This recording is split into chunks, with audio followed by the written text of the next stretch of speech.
Hello everyone. So guys, जितने भी लोग हैं जो चाहते हैं कि मैं तोड़ तोड़ कर सेंटेंसेस पढ़ाऊँ और न्यूज़पेपर में आपको क्लॉजेस फ्रेजेस समझाऊँ, तो स्पेशली देखो, ये बिगनर्स के लिए मैं लाता हूँ। जो लोग पहले से जानते हैं वो आप एडिटोरियल वगैरह पढ़ सकते हो। जो बिगनर्स हैं, जो मुझे ऑफलाइन जो ऑनलाइन में मुझसे पढ़ते हैं, वो भी तोड़ तोड़ करके आप अखबार को पढ़ना शुरू कीजिए। मैं एक वीडियो आज डाल रहा हूँ, बताइएगा आपको कैसा लगा। आपको फ्रेजेस, क्लॉजेस और पैसिव टेंस तो आपको आता है, इस पर बहुत ज़्यादा काम करना होगा। उसके बाद आता है एडवांस्ड जो वर्ड्स मीनिंग होते हैं गाइज। तो चलिए बताइएगा आपको कैसा लगा। Thank you guys. So guys, newspaper reading है बिगनर्स के लिए है, जिनको सेंटेंसेस ब्रेक करना नहीं आता है, उन्हें क्लॉजेज वगैरह नहीं पता होते हैं। तो चलिए देखते हैं गाइस।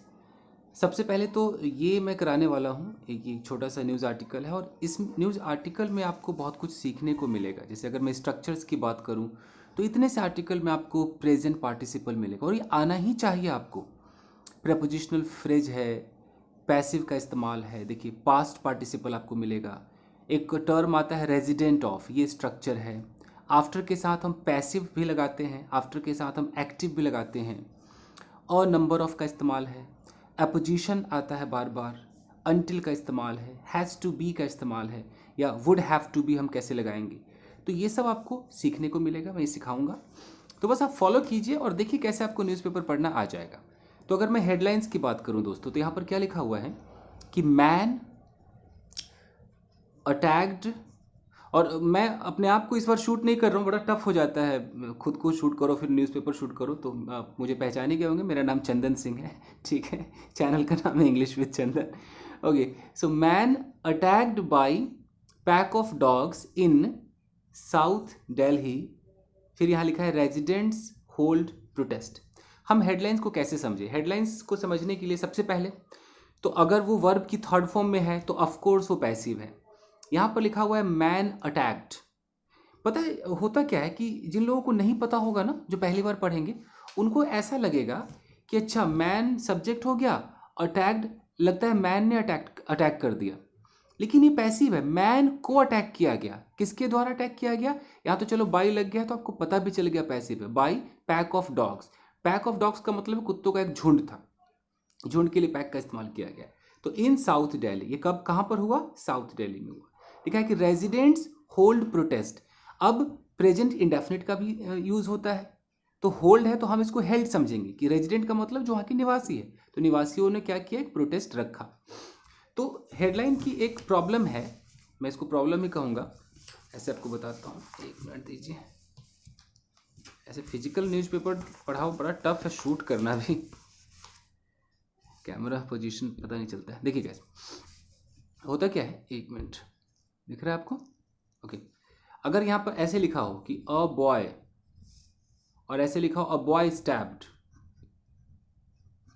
तो आप यूँ समझ लेना, यहाँ पर आप देखना ये V3 होगा 100%।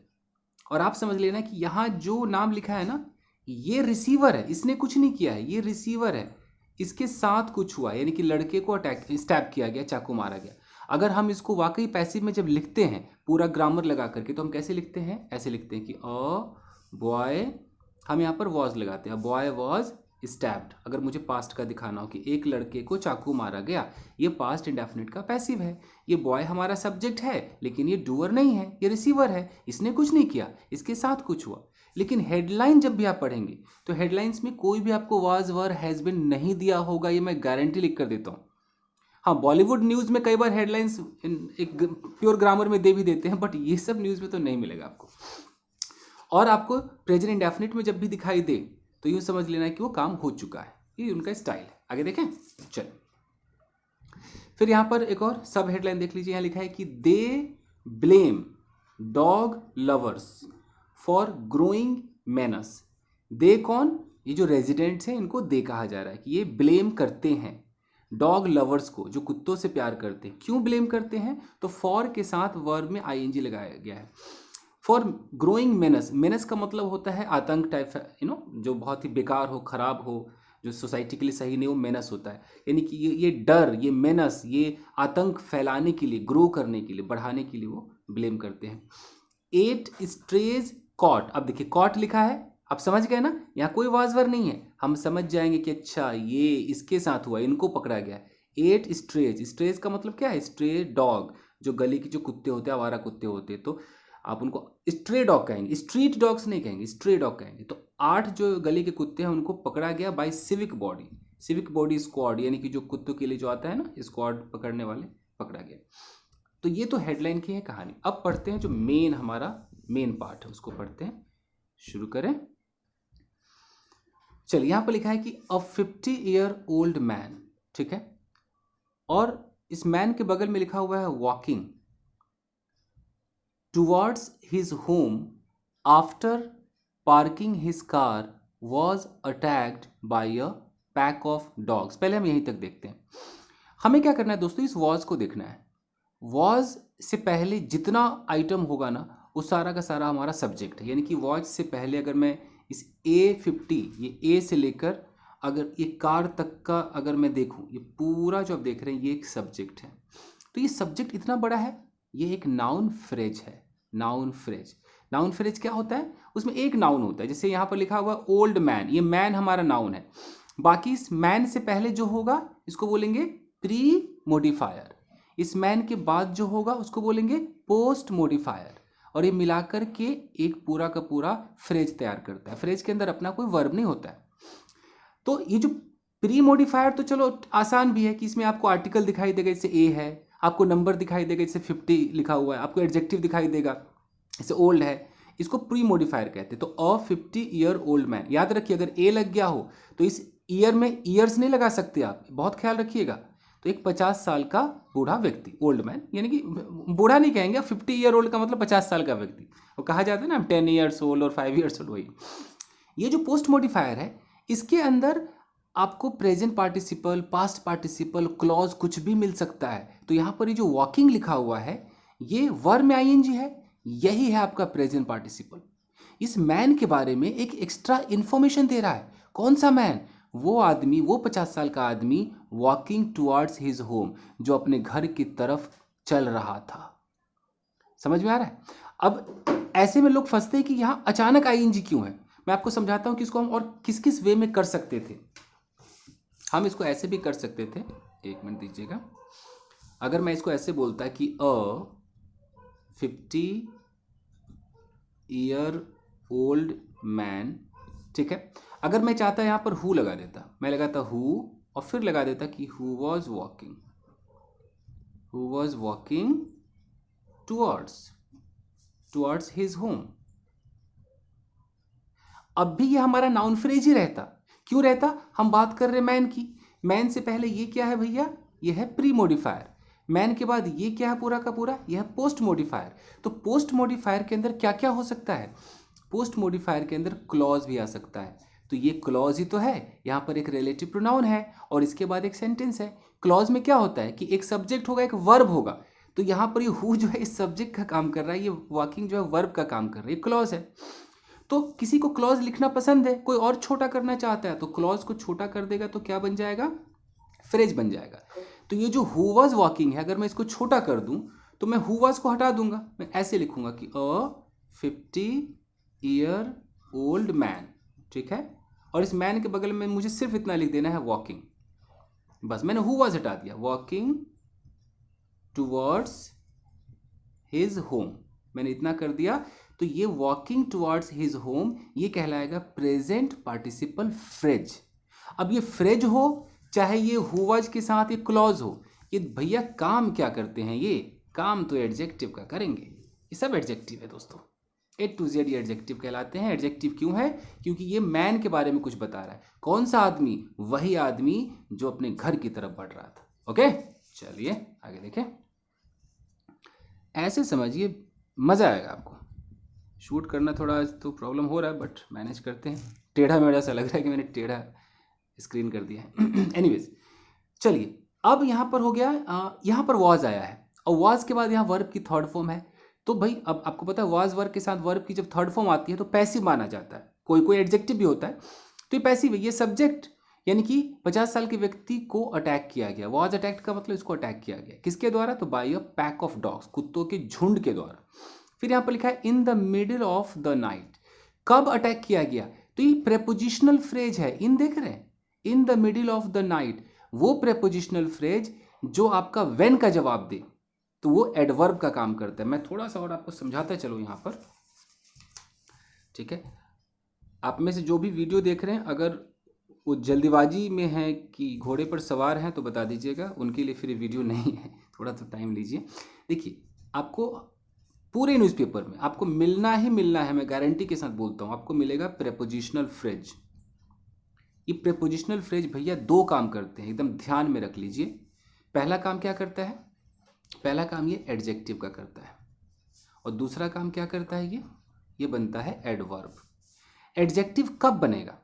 एडजेक्टिव भैया तभी बनेगा ना जब किसी नाउन के बारे में कुछ बताएगा, किसी प्रोनाउन के बारे में कुछ इंफॉर्मेशन होगी। एडवर्ब कब बनेगा? जब ये किसी वर्ब के बारे में बताएगा, ठीक है। तो कैसे पहचानेंगे? अगर हम ऐसे बोले कि कौन सा, विच करके सवाल करें, तो विच का जो जवाब आएगा, या बोलो विच टाइप ऑफ, किस तरह का, विच टाइप ऑफ, इसका जो जवाब आएगा वो एडजेक्टिव कहलाएगा। लेकिन अगर मैं कहता हूँ व्हेन, कब हुआ भाई, वाई, क्यों हुआ भाई, वेयर, कोথায়, कहाँ हुआ भाई, ये सब ये एडवर्ब कहलाएगा अगर इसका जवाब दे दे। तो बंदे पे अटैक हुआ, अगर मैं बोलूँ कि ही वॉज अटैक्ड, अब मैं सीधा बोल दूँ एट नाइट, तो ये एट नाइट हमारा प्रेपोजिशनल फ्रेज है। तो ये क्या, किस बारे में बता रहा है? ही वॉज अटैक, उस पर अटैक हुआ, कब हुआ? रात को हुआ। यानी कि ये क्या काम कर रहा है? ये एडवर्ब है, एडवर्ब ऑफ टाइम है ये। जैसे आप येस्टरडे कहते हो ना, येस्टरडे क्या है? एडवर्ब ऑफ टाइम है, आपका समय बताता है। आप कहते हो टुमारो, आप कहते हो today, this morning, that morning, ये सब क्या है? एडवर्ब ही तो है। तो कोई एडवर्ब टाइम वाला होता है, तो कोई एडवर्ब लोकेशन वाला होता है। अगर मैं कहता हूँ कि he was attacked at night on the road, अब ये ऑन द रोड भी तो प्रेपोजिशनल फ्रेज है। ये ऑन द रोड क्या काम कर रहा है? एडजेक्टिव है कि एडवर्ब है? एडवर्ब है। क्यों? क्योंकि लोकेशन बता रहा है। कहाँ? पूछिए किधर अटैक हुआ, कोথায়, तो जवाब आएगा ऑन द रोड। ओके, चलिएगा इसे समझ गए। और एडजेक्टिव कैसे होगा? एडजेक्टिव होगा जब वो नाउन के बारे में बताएगा। अगर मैं बोलूँ कि a man with a green bag, अब ये विद अ ग्रीन बैग ये क्या है? प्रेपोजिशनल फ्रेज है। लेकिन ये किसके बारे में बता रहा है? आदमी के बारे में। कौन सा आदमी? वो आदमी जो कि ग्रीन बैग के साथ था। ये एडजेक्टिव हो गया। ऐसे पहचानते हैं एडजेक्टिव और एडवर्ब को। ओके जी, चलिए आगे देखें। तो ये भी हो गया। तो in the middle of the night, रात को हुआ। कहाँ हुआ? तो इन साउथ दिल्ली। इन साउथ दिल्ली क्या है? प्रेपोजिशनल फ्रेज है। बताइए क्या है ये? एडवर्ब है, एडजेक्टिव है? एडवर्ब है। तो साउथ दिल्ली के लाजपत नगर में हुआ। कब हुआ? On Saturday. ये ऑन सैटरडे व्हेन का जवाब दे रहा है। ऑन सैटरडे क्या है? Adjective, adverb? एडवर्ब है और है प्रेपोजिशनल फ्रेज। अब देखिए, the incident was caught, past indefinite का पैसिव। इंसिडेंट को कॉट यानी कि रिकॉर्ड किया गया। Incident was caught on CCTV cameras, camera में रिकॉर्ड किया गया। अब इस कैमरा के तुरंत बगल में देखिएगा क्या लिखा हुआ है? Installed in the locality. ये मुझे इंस्टॉल्ड से लेकर इन द लोकेलिटी तक बता दीजिए क्या है। पता है क्या है ये? इसको कहते हैं पास्ट पार्टिसिपल फ्रेज। और पता है क्या काम करता है? एडजेक्टिव ही तो है ये भी। मतलब पूरे सेंटेंस को जब आप तोड़ेंगे ना दोस्तों, आप यकीन माने न माने, आपको एडजेक्टिव एडवर्ब का खेला मिलेगा। ई खेला होवे, एडजेक्टिव एडवर्ब का ही खेला आपको मिलेगा। फाइन गाइज, इसीलिए जिसको अपने अंग्रेजी को सुधारना है ना, मैं तो कहूँगा भैया एडजेक्टिव और एडवर्ब पे इतना काम कर डालो कि फिर वो आप बहुत अच्छी इंग्लिश बोल पाएंगे। देखिए क्या मैं समझा रहा था? Past participle, past participle. अभी होता क्या है? कोई भी थर्ड फॉर्म उठा लीजिए। अगर मैं कहता हूं, यहां लिखता हूं कि अ बॉय, और यहां पर अचानक मैं लिख दूं a boy beaten yesterday was crying in the park.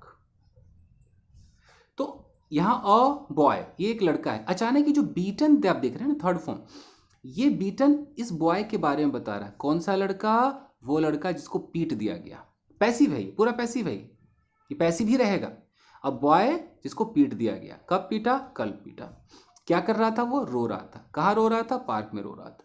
तो ये जो इस तरह से अचानक थर्ड फॉर्म आते हैं, बीच में आपको कोई वाजवर वगैरह कुछ मिलेगा नहीं, सीधा ऐसे मिल जाएगा। आप डायरेक्ट समझना कि ये एडजेक्टिव है, ये इसके बारे में कुछ बता रहा है। अगर मैं इसको क्लॉज में बना करके लिखता ना, तो पता कैसे होता? ऐसे होता कि अ बॉय, यहाँ पर मैं लिखता हु वॉज बीटन यस्टरडे। तो यहाँ पर अगर मैं हु वॉज लगा देता तो ये एडजेक्टिव क्लॉज होता, तब भी ये एडजेक्टिव ही कहलाता, और अब भी एडजेक्टिव कहला रहा है, लेकिन ये पास्ट पार्टिसिपल है और फ्रेज के रूप में। ठीक है, चलिए आगे देखते हैं। यहां तक तो बिल्कुल क्लियर है। अब हम देखते हैं, यहां लिखा है कि the residents of the area. Residents का मतलब, रेजिडेंट का मतलब निवासी, तो उस एरिया के निवासियों ने क्या किया भाई? Staged a protest. प्रोटेस्ट जब आप रखते हैं, एक क्या बोलते हैं प्रोटेस्ट को हिंदी में? धरना। जब आप धरना रखते हैं तो उसके लिए वर्ब क्या लगा है? स्टेज का इस्तेमाल हुआ है कि उन्होंने एक धरना प्रदर्शन किया। कब किया? मंडे। क्या है ये? On Monday. प्रपोजिशनल फ्रेज है, बताइए एडवर्ब है कि एडजेक्टिव है? एडवर्ब है। On Monday. After CCTV footage of the incident was posted on WhatsApp group of the residents welfare association. Pronounce करना मुश्किल हो रहा है, RWA का फुल फॉर्म है। अब मुझे यहाँ पर क्या क्या सिखाना है? एक तो रेजिडेंट ऑफ का इस्तेमाल है, अच्छा इस्तेमाल है। उसके साथ ये जो आफ्टर है ना, ये एक्टिव, पैसिव और छोटे छोटे फ्रेज के साथ भी आते हैं। फुर्सत से सीखिए, लगना चाहिए कि आज आपने कुछ सीखा है दोस्तों। अगर आप मुझसे, जो लोग मुझे पहली बार देख रहे हैं और जो मुझे ऑलरेडी जानते हैं, उनको पता ही है कि किस तरीके से मैं कराता हूँ। थोड़ा वीडियो तो बड़ा रहेगा बॉस। इसमें क्या है कि अगर मैं कहता हूँ रेजिडेंट ऑफ, फोकस या रेजिडेंट ऑफ, इसका मतलब निवासी। मैं बोलूँ कि he is a resident of Noida, तो कितना अच्छा स्पोकन इंग्लिश में यूज़ कर सकते कि भैया वो नोएडा का रहने वाला है, he is a resident of Noida. तो ऐसे भी चलता है, ओके। और कई तरीके हैं। अगर वो बिलोंग करता है तो ऐसे भी कह सकते हैं कि ही बिलोंग्स के साथ बहुत सारे लोग फ्रॉम लगाते हैं, टू लगता है भैया, ही बिलोंग्स टू नोएडा बोल दीजिए, ओके।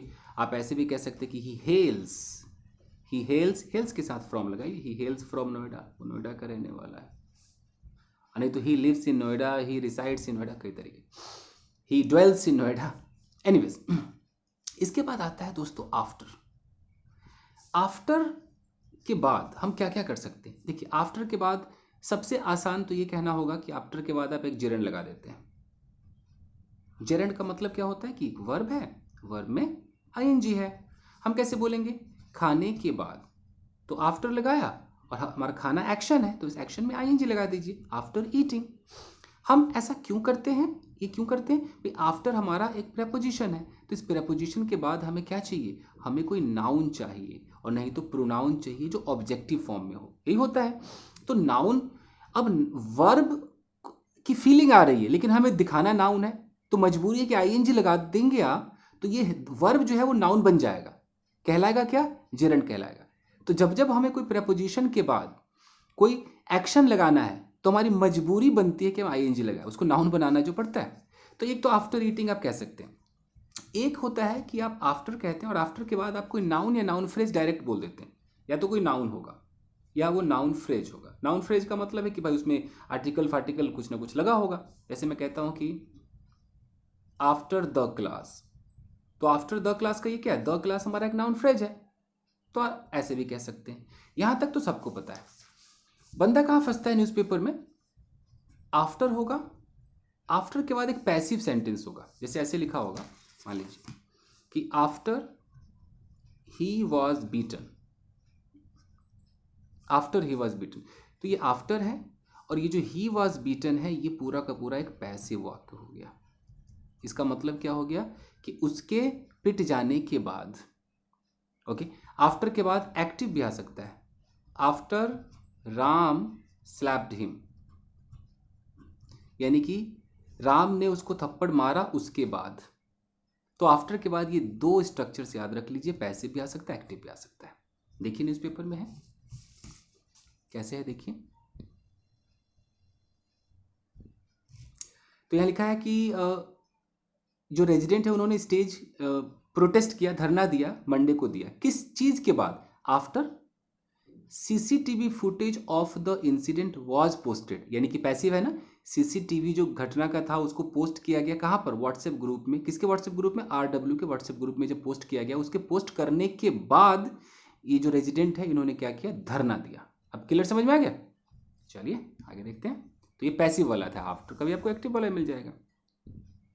चलिए यहाँ लिखा है कि आई अकम्पनी माई चिल्ड्रन। अकम्पनी का मतलब होता है साथ साथ जाना, तो मैं अपने बच्चों के साथ जाती हूँ। प्रेजेंट डेफिनेट टेंस है। कब जाती हूँ साथ में? When they go for coaching. आपको पता है कि व्हेन से जो सेंटेंस ऐसे शुरू होता है ये भी आपका एक एडवर्ब क्लॉज कहलाता है। Adverb clause. जिन लोगों को न्यूज़पेपर में परफेक्ट बनना है दोस्तों, आप भैया क्लॉज और फ्रेज आप इतना पढ़िए, जहां से मिले वहां से पढ़िए, क्लॉजेस और फ्रेजेस बस। तो when they go for coaching, जब वो कोचिंग जाते हैं। ये व्हेन का जवाब दे रहा है कब जाते हैं, तो मतलब मैं बच्चों के साथ जाती हूँ। मैं बच्चों के साथ कब जाती हूँ? जब वे कोचिंग जाते हैं, कोचिंग क्लासेस जाते हैं। इन द इवनिंग, जब वो शाम को कोचिंग क्लासेस जाते हैं तो मैं उनके साथ जाती हूँ। और व्हेन दे वॉक होम, जब वो घर वापस मतलब आते हैं, चलते हुए जब घर आते हैं। आफ्टर द स्कूल, स्कूल के बाद, देखिए after the school bus drops them, आ गया ना एक्टिव, ये आफ्टर है।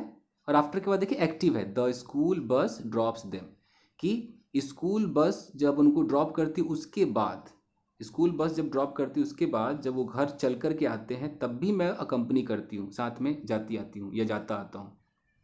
अ number of residents, a number of का मतलब है बहुत सारे, रेजिडेंट्स यानी कि निवासी जो हैं, आर डूइंग दिस, वो ये कर रहे हैं। क्यों कर रहे हैं? बिकॉज ऑफ फियर, डर के मारे कर रहे हैं। डर किसका है? फिर ऑफ लग जाएगा, यहाँ देख लीजिए, थोड़ा ऐसे कर दें। Okay, fear of stray dogs, उन आवारा कुत्तों का डर है। किधर है वो आवारा कुत्ते? इन द लोकेलिटी, लोकेलिटी में है। ठीक है।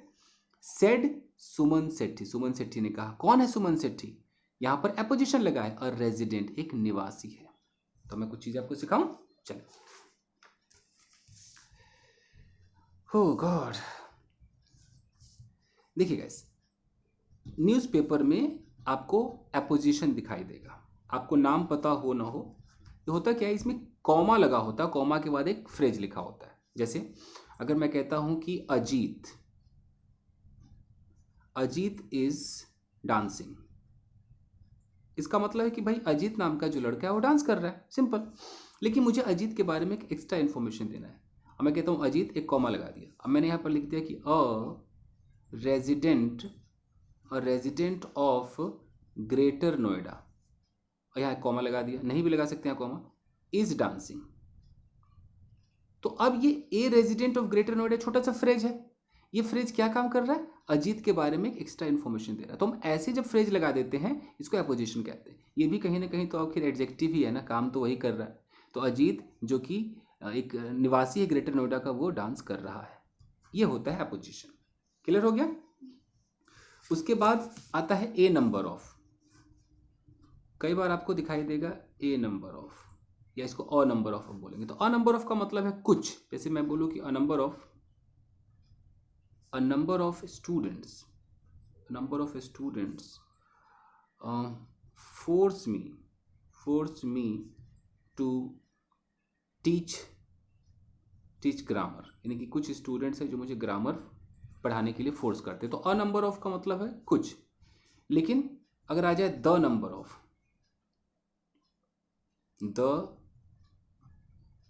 ऑफ, अब क्या होगा? क्या फर्क है अ number of the number of में? तो द नंबर ऑफ का मतलब है कि एक पर्टिकुलर नंबर हो। जैसे आप कह सकते हैं कि the number of students is 50, यानी कि पूरे स्टूडेंट की संख्या क्या है? 50 है। तो ऐसे करके होता है।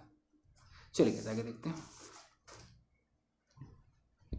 फिनिश करते हैं फटाफट, बहुत पढ़ा दिया, फटाफट चलते हैं। यहाँ लिखा है कि द विक्टिम, कॉमा है सुरेश। अब समझ गया पोजीशन है, विक्टिम कौन है? तो सुरेश नाम का बंदा है। फिर कॉमा है, कौन है सुरेश? तो अ बिजनेसमैन। ये एपोजिशन का फायदा है कि कितने प्यार से कॉमा लगाकर हमने इस विक्टिम की पूरी डिटेल बता दी। विक्टिम जिसके साथ हादसा हुआ, कौन है विक्टिम? सुरेश है, कौन है वो? तो एक बिजनेसमैन है। वॉज वॉकिंग, वो वॉक कर रहा था, टहल रहा था। नहीं तो फिर इतना लंबा आप कैसे लिखते हैं? आप लिखते हैं कि the victim whose name is Suresh who is a businessman. आपको ना क्लॉजेज लगाने पड़ते हैं। उस क्लॉज से बचाने के लिए दोस्तों हम एपोजिशन का सहारा लेते हैं, समझ रहे हैं? तो अभी भी हमारा ये जो विक्टिम है ये सब्जेक्ट है, ये जो वॉज है हेल्पिंग वर्ब है, और ये मेन वर्ब है। तो ये रहा सब्जेक्ट, ये रहा आपका जो वर्ब है, बाकी ऑब्जेक्ट होगा। तो जो विक्टिम जिसका नाम सुरेश है, जो कि व्यापारी है, was walking towards his house, अपने घर की तरफ वो जा रहा था। On the main road of N block, N block के मेन रोड पे, in Lajpat Nagar. When at least, जब कम से कम 6 स्ट्रीट डॉग्स, स्ट्रीट डॉग मतलब गली के, स्ट्रे डॉग मतलब जो आवारा कुत्ते, स्ट्रीट डॉग मतलब गली के जो कुत्ते, street dogs pounced on him. Pounce का मतलब झपट पड़ना, उस पर झपट पड़े। He fell on the road, past indefinite tense का कितना बेहतरीन इस्तेमाल है, वो गिर गया कहां पर? रोड पर। And the dogs bit him, bite का सेकेंड फॉर्म बिट, कुत्तों ने उसे काटा। ऑल ओवर हिज बॉडी, उसके पूरे बॉडी पे काट दिया। A watchman saw the attack, watchman ने देखा, पास्ट इंडेफिनिट का इस्तेमाल देखिए, वॉचमैन ने इस अटैक को देखा। अब देखिए उसके बाद लिखा है कि and chased away the dogs, मतलब पीछा करते हुए अगर भगाते हैं तो चेज अवे का इस्तेमाल करेंगे। तो चेज्ड अवे द डॉग्स, उसके पीछे पीछे भाग के कुत्तों को भगा दिया। विद अ स्टिक, स्टिक के साथ। एंड रेस्क्यूड मिस्टर सुरेश, और सुरेश को रेस्क्यू किया, बचाया। पास्ट इंडेफिनिट टेंस में कितनी अच्छी स्टोरी बोल दी उसने। अब है vice president of Lajpat Nagar 4 RWA Devendra Handa said, ये सब्जेक्ट है और ये वर्ब है। उन्होंने कहा, क्या कहा? कि the incident has raised, present perfect tense active में है, कि इस घटना ने उठा दिया है सेफ्टी कंसर्न, सेफ्टी के मुद्दे को उठा दिया है। अमॉन्ग पीपल, उन लोगों में। यहां पर देखिए present participle, coming late from office, जो कि आ रहे हैं ऑफिस से लेट। एंड वो मोटरिस्ट, वो बाइक चलाने वाले, पासिंग थ्रू द एरिया, जो एरिया से गुजर रहे हैं, उनके लिए भैया एक सेफ्टी का मुद्दा है ये। तो इस घटना ने उन सब के लिए सेफ्टी का मुद्दा उठा दिया कि कैसे होगा भाई, कुत्ते अटैक करेंगे। The protest was called against the south Delhi municipal corporation, ये जो प्रोटेस्ट है, वॉज कॉल्ड का मतलब कि प्रोटेस्ट जो रखा गया किसके खिलाफ रखा गया? तो ये SDMC के खिलाफ। एंड डॉग लवर्स, और उन डॉग लवर्स के खिलाफ who are opposing dog catching squad in the area, जो खिलाफ जा रहे हैं, अपोज कर रहे हैं, किसके खिलाफ जा रहे हैं? Dog catching squad in the area, area में अगर कोई डॉग पकड़ने वाला स्क्वाड आ जाए उसके खिलाफ है, क्योंकि कुत्ता प्रेमी लोग हैं इसलिए। आगे देखिए, more than 100 incidents of dog attacks have been reported. Present perfect का पैसिव, जो बच्चे पैसिव सीख रहे हैं, देखिए कितना प्यारा है पैसिव। जरूरी नहीं कि हर बार आपको बाई बाई ही दिखाई देगा पैसिव में, जरूरी नहीं है। हमें बस इतना बोलना है कि भाई साहब 100 से ज्यादा जो घटनाएं हैं ना कुत्ता अटैक का, वो रिपोर्ट किया गया नवंबर में, हो गया। The residents have filed numerous complaints, present perfect active में कि जो रेजिडेंट्स हैं, जो निवासी हैं, हैव फाइल्ड, उन्होंने फाइल किया है, न्यूमरस, बहुत सारे, कंप्लेंट्स। कंप्लेंट ये टी होना चाहिए, कंप्लेंट एक नाउन है, कंप्लेंट का मतलब है शिकायत, और कंप्लेन का मतलब वो वर्ब हो जाएगा। आप लोग ज्यादा कहते हैं मैंने कंप्लेन दर्ज किया, कंप्लेन दर्ज नहीं किया, कंप्लेंट दर्ज किया विद द SDMC को कंप्लेन दर्ज किया है। But every time, her bar, the dog lovers intervene, जो कुत्ता प्रेमी लोग हैं वो बीच बचाव करते हैं। And with the help of NGOs, कुछ ऐसे NGO की मदद से। कौन से NGO? Working, present participle, NGO के बारे में बता रहा है, एडजेक्टिव है ये, वो NGO जो कि working for the welfare of animal, जो जानवरों के वेलफेयर के लिए, उनकी भलाई के लिए जो काम कर रहे हैं। And stop the dog catching squad, वो स्टॉप कर देते हैं। The resident held a meeting, तो इन निवासियों ने हेल्ड अ मीटिंग, मीटिंग रखने को होल्ड कहते हैं, होल्ड का सेकेंड फॉर्म हेल्ड है। उन्होंने एक मीटिंग को रखा, held the meeting with the dog lovers, dog lovers के साथ मीटिंग को रखा। एंड एक्सप्लेन टू देम, उनको एक्सप्लेन किया। देखिए एक्सप्लेन में प्रेपोजिशन टू आता है, उनको ये एक्सप्लेन किया देम देयर सेफ्टी कंसर्न, अपने सेफ्टी के मुद्दों को एक्सप्लेन किया है। सेड मिस्टर हांडा, मिस्टर हांडा ने कहा। अब देखिए आगे क्या होता है। ओके, अब लिखा है कि द डॉग लवर्स अग्रीड, तो जो कुत्ता प्रेमी लोग थे वो सहमत हो गए टू देयर डिमांड। अग्री के साथ प्रेपोजिशन देखिए फिक्स्ड प्रेपोजिशन, अग्री के साथ हम विद भी लगाते हैं। विद लगाएंगे तो ऐसा होना चाहिए आई अग्री विद यू, लेकिन अगर मेरा कोई डिमांड है, प्रपोजल है, तो अग्री के साथ टू लगेगा भैया। The dogs lovers agreed to their demand, उनकी डिमांड से सहमत हो गए। And with the help of SDMC की मदद से 8 dogs were caught on Monday. 8 कुत्तों को पकड़ लिया गया मंडे को. The operation will continue for some more days. Operation कुछ और दिन भी चलेगा. Until, कब तक चलेगा? Until dangerous dogs are caught by the squad. Until का मतलब है कि जब तक ये जो डेंजरस कुत्ते पकड़े नहीं जाते तब तक चलेगा. सेड मिस्टर हांडा. मिस्टर हांडा ने कहा. ये अंटिल बहुत कमाल की चीज़ है. इसको देख लीजिए एक बार, समझ में आपके आना चाहिए. आधा घंटा हो गया पढ़ते हुए. देखिए, अंटिल का मतलब है कि आप कुछ करें. मान लीजिए आप कुछ कर रहे हैं, कोई भी एक्टिविटी आप कर रहे हैं, आप कुछ बोल रहे हैं, या आप हैं और आप बोल रहे हैं. कब तक बोलेंगे? 1 घंटे, 2 घंटे, 3 घंटे, कब तक बोलेंगे? अब आप ये कह दो कि भाई जब तक वो आ नहीं जाती मैं तो बोलता रहूँगा जी. अब पता नहीं कब आएगी, हो सकता है 1 साल बाद आए, तो कितना भी लंबा टाइम आ सकता है ना, कितना भी लंबा टाइम लग सकता है. आप किसी का इंतज़ार कर रहे हैं, वो कह रहे कि जब तक वो आ नहीं जाती जी मैं तुझे बोलता रहूँगा. तो भाई आप किसी भी एक्टिविटी को उस समय तक करेंगे, उस पॉइंट तक करेंगे जिस पॉइंट पे आप जो चाहते हैं वो हो जाए, तो आपको अंटिल लगाना है. अब ये बोले कि जब तक वो आ नहीं जाती मैं बोलता रहूँगा, तो कैसे बोलेगा कि I will keep talking, keep speaking, या कीप ऑन भी कर सकते हैं. आई विल कीप स्पीकिंग जब तक वो आ नहीं जाती भाई, अंटिल शी कम्स. चूंकि आप फ्यूचर की बात कर रहे हैं तो फ्यूचर वाले में अंटिल के बाद ना प्रेजेंट इंडेफिनिट लगाया जाता है, और अंटिल में कोई डोंट डजंट कुछ नहीं लगाया जाता है. तो ऐसे यही अगर ऐसा बोलना हो कि जब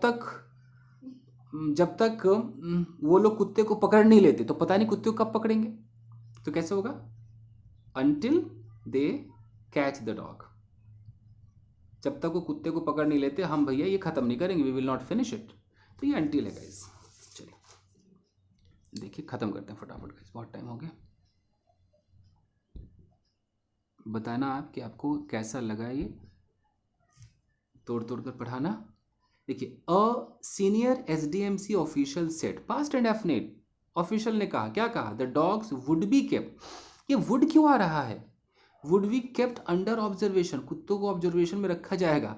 क्या करने के लिए? To determine. ये देख रहे हैं, टू के बाद यहाँ जो आप डिटरमाइन देख रहे हैं इसको इन्फिनिटिव कहते हैं. ये पर्पस को बताता है कि कुत्तों को भैया ऑब्जर्वेशन में रखा जाएगा. टू डिटरमाइन, ये तय करने के लिए what course of action has to be taken, क्या हम एक्शन ले. वेदर डिवॉर्मिंग, क्या इनके कीड़े निकाल दें. Deworming would have to be done, क्या डिवॉर्मिंग करना पड़ेगा, क्या क्या करना. डिवॉर्म तो मुझे लग रहा है कीड़े निकालने, वॉर्म मतलब कीड़ा, डी का मतलब हटा देना, तो डिवॉर्मिंग कीड़े निकालना होगा शायद. ओके, इसमें मैं क्या सिखाऊं? ये वुड बी और वुड हैव टू करा दूं. देखिए फटाफट देखिए. ओह गॉड, होता क्या है कि ये जो वुड है, आप यहाँ बी लगाए, हैव लगाए, डजंट मैटर. वुड क्यों लग रहा है? इस जो न्यूज़पेपर में है कि एक बात पास्ट में हुई है, और पास्ट में अगर हम कभी भी फ्यूचर की बात करेंगे तो नरेशन वाला स्टाइल चलेगा. विल आपका कन्वर्ट होके बन जाएगा वुड. तो इसने बोला क्या है? अ सीनियर ऑफिशियल ने कहा, क्या कहा? कि dogs would be kept.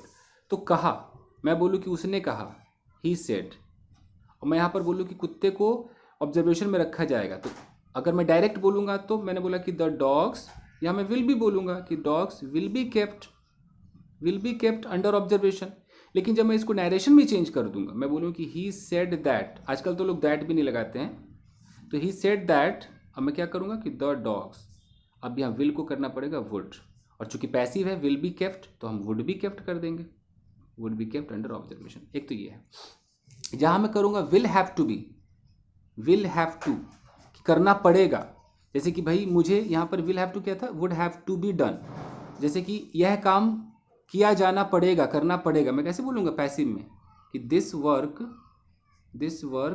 Will have to be done, मैं ऐसे बोलूँगा ना, टू बी डन. अब अगर मैं पास्ट से फ्यूचर की बात कर रहा हूँ तो विल वुड में हो जाएगा, तो ये क्या हो जाएगा?